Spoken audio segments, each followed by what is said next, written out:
मोंथा चक्रवाती तूफान का असर पूरे झारखंड में कल से दिखना शुरू हो गया। लगातार कल से रांची समेत कई जिलों में बारिश देखी जा रही है। जो हवा की गति है थोड़ी धीमी है, लेकिन हवा का असर पूरे झारखंड में देखने को मिल रहा।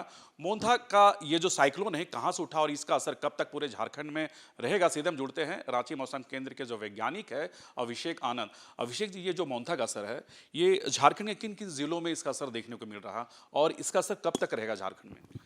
देखिए, पूरे झारखंड में मोंठा जो साइक्लोन है, चक्रवाती तूफान है, उसका असर देखने को मिल रहा है। और ज़्यादा असर जो अगर हम लोग बात करें तो आज 29 तारीख में तो जो दक्षिणी इलाके हैं, साथ में जो मध्य के इलाके हैं, उसके साथ में जो संथाल के इलाके हैं, वहाँ पे ज़्यादा असर देखने को मिल रहा है। शेष इलाकों में भी हल्के से मध्यम दर्जे का जो बारिश है वो देखने को मिलेगा। बीच बीच में हवा, कुछ गर्जन वज्रपात की भी स्थिति देखने को मिलेगी। अगर 30 तारीख की बात करें तो 30 तारीख में जो पलामू संभाग के ज़िले हैं, साथ में जो सटे हुए हजारीबाग, गिरिडीह, कोडरमा के इलाके हैं, साथ में मध्य में रांची समेत जो इलाके हैं, वहाँ पे कुछ जगहों पे भारी बारिश, शेष जगहों पे हल्के से मध्यम दर्जे की बारिश देखने को मिलेगी। 30 तारीख में ऐसी स्थिति हम लोग देख रहे हैं। और 31 तारीख में सिर्फ संथाल के जो ज़िले हैं वहीं पे इसका असर देखने को मिलेगा।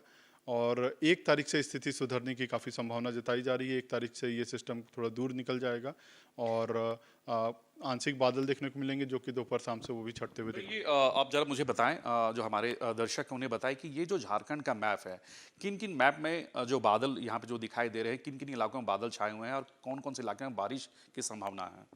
देखिए, पूरे झारखंड में आप देख रहे हैं कि क्लाउड आ रहा जा रहा है, क्योंकि साइक्लोन डायरेक्टली झारखंड की तरफ नहीं आया है। ये आंध्र प्रदेश के तट में साउथ ऑफ काकीनाडा के पास टकराया कल देर शाम में, रात में, और ये फिर इंटीरियर में घुस रहा है। और इसका जो मूवमेंट है नॉर्थ वेस्ट के दिशा में इसका मूवमेंट है। अगर आप थोड़ा नीचे में देखें तो ये जो इलाका है, जो आप बीच में हैदराबाद देख रहे हैं, तो ये जो अभी आंध्र प्रदेश से होता हुआ ये तेलंगाना में ये जो सिस्टम है चक्रवात घुस रहा है। जब ये इंटर किया था तो गंभीर चक्रवाती तूफान था, फिर थोड़ा कमजोर होते हुए चक्रवाती तूफान मोंटा अभी तेलंगाना के आसपास में जाने की तरफ अग्रसर है। और इसके वजह से ही आप देख रहे हैं कि क्लाउड बैंड काफ़ी आ रहा है। एक डिप्रेशन अगर देखेंगे तो अरब सागर में भी एक डिप्रेशन, तो ये हाई डिप्रेशन इसको कह सकते हैं या फिर लो डिप्रेशन? डिप्रेशन होता है, इसमें हाई लो नहीं होता। अगर ये आगे गंभीर होता है तो डीप डिप्रेशन बनता है। तो इसका भी कुछ क्लाउड आप देख रहे होंगे कि गुजरात के साथ में ये ऊपर तक में जा रहा है। तो ओवरऑल अगर हम लोग बात करें तो पूरा साउथ, सेंट्रल और नॉर्थ इंडिया तक में भी इसके बादल जा रहे हैं। अगर झारखंड में असर की बात की जाए तो झारखंड में, क्योंकि देखिए ये जो बादल आ रहा है, ये जो सिस्टम है, इसके कारण से, और झारखंड की नज़दीकी भी है आप बे ऑफ बंगाल से, तो काफ़ी मॉइस्चर भी आ रहा है, जिस कारण से हल्के से मध्यम दर्जे की बारिश 29-30 में अधिकतर इलाकों में। ये झारखंड और बंगाल के जो सीमावर्ती इलाके हैं उस इलाकों में इसका असर ज्यादा देखने को मिल रहा है क्या?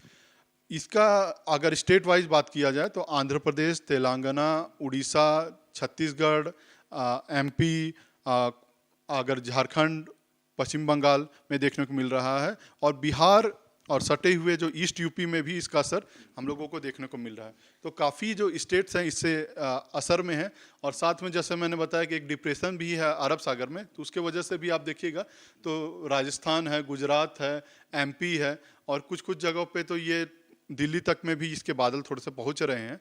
तो ये ओवरऑल ये दोनों सिस्टम, एक तो साइक्लोन है और डिप्रेशन, इसके वजह से पूरा आप समझ सकते हैं कि अगर सिर्फ नॉर्थ इंडिया एकदम ऊपर में टॉप में अगर हटा दिया जाए तो जो हिमालयन एरिया है उसके अलावा सारे जगहों पे इसका कुछ ना कुछ असर। ये जो लगातार बारिश हो रही है 29 से लेकर 31 तक जो आपने बताया, तो क्या कुछ गाइडलाइन और कुछ अलर्ट भी आप लोगों ने जारी किया है? येलो अलर्ट दिया गया है, जैसा कि मैंने बताया। आज 29 तारीख में जो दक्षिणी इलाके हैं, मतलब कोल्हान का जो पूरा इलाका, साथ में रांची समेत जो मध्य के इलाके हैं, और उसके अलावा जो संथाल का इलाका है, वहाँ पे कुछ जगह भारी बारिश, शेष जगहों पे हल्के से मध्यम दर्जे की बारिश देखने को मिल सकती है। गर्जन वज्रपात की भी चेतावनी है। सतही हवा 30 से 40 किलोमीटर प्रति घंटे के हिसाब से भी चल सकती है। और अगर बात करें तो 30 तारीख में, तो 30 तारीख में जो पलामू संभाग है, उसके साथ में जो मध्य के इलाके हैं, हजारीबाग वाला इलाका है, वहाँ पे कुछ जगहों पे भारी बारिश, शेष जगहों पे हल्के से मध्यम दर्जे की बारिश। कोई गाइडलाइन झारखंड वासियों के लिए? अलर्ट, येलो अलर्ट दिया गया है। लोगों से है कि थोड़ा सा सतर्क रहें। जो कमज़ोर वृक्ष हैं, लगातार जो बारिश रुक रुक के हो रही है, उनके गिरने की संभावना रहती है। मिट्टी के घर को कुछ नुकसान हो सकता है। कुछ बीच बीच में हवाएं भी चल रही हैं, तो इसको देखते हुए आप अलर्ट रहें, सजग रहें, बेवजह घर से बाहर ना निकले, जितना ज़रूरत है उतना कहीं काम करें। और अभी 2 दिन 3 दिन के बाद में स्थिति में काफ़ी सुधार हो जाएगा। एक से तो काफ़ी ज़्यादा सुधार हो जाएगा। इवन 31 में भी बात करें तो जो संथाल के इलाका है वहाँ पे ही ज़्यादा असर देखने को मिलेगा, शेष इलाकों में थोड़ा असर कम होने लगेगा। अच्छा, ये जो नाम मोन्था का जो नाम दिया गया है, तो ये जो नाम है काफ़ी यूनिक लग रहा है। तो ये नाम का नामांकन कहाँ से होता है आप लोग की तरफ से? देखिए, नॉर्थ इंडियन ओशन में 13 देश हैं, पहले 8 देश थे, अब 13 देश हैं, जिसमें मिडिल ईस्ट के भी कुछ देश जुड़ गए हैं। तो 13 देश अल्फ़ाबेटिकल ऑर्डर पे जिनका नाम है, उस हिसाब से नाम 13-13 सब लोगों ने नाम दे रखा है। तो 169 जो नाम हो गए हैं, उसमें से सीरियल नंबर पहले आता रहता है कि ये अभी साइक्लोन हो गया। अगला साइक्लोन का हम लोग को पहले से पता है कि चाहे बंगाल की खाड़ी में बने या नॉर्थ इंडियन ओशन में बने या अरब सागर में बने, नाम पहले से फिक्स है। इसलिए फिक्स होता है कि कन्फ्यूजन ना हो, ना मीडिया को कन्फ्यूजन हो, ना लोगों को हो। और इंटर डिपार्टमेंट जो कोऑर्डिनेशन है उसके लिए भी ये थोड़ा सा कारगर सिद्ध होता है कि किसी को कोई नाम देने से उसकी पहचान आसान हो जाती है, इसीलिए नाम दिया जाता है। ये जो मोन्टा नाम है, इस बार थाईलैंड की बारी थी और ये थाई शब्द है जिसका मतलब होता है खूबसूरत फूल, सुगंधित फूल।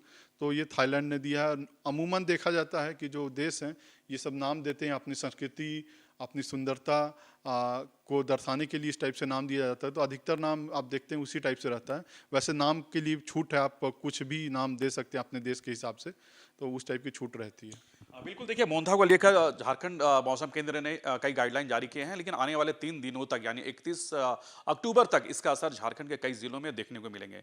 अपने वीडियो जर्नलिस्ट विकी के साथ सूरज, न्यूज़ नेशन, रांची।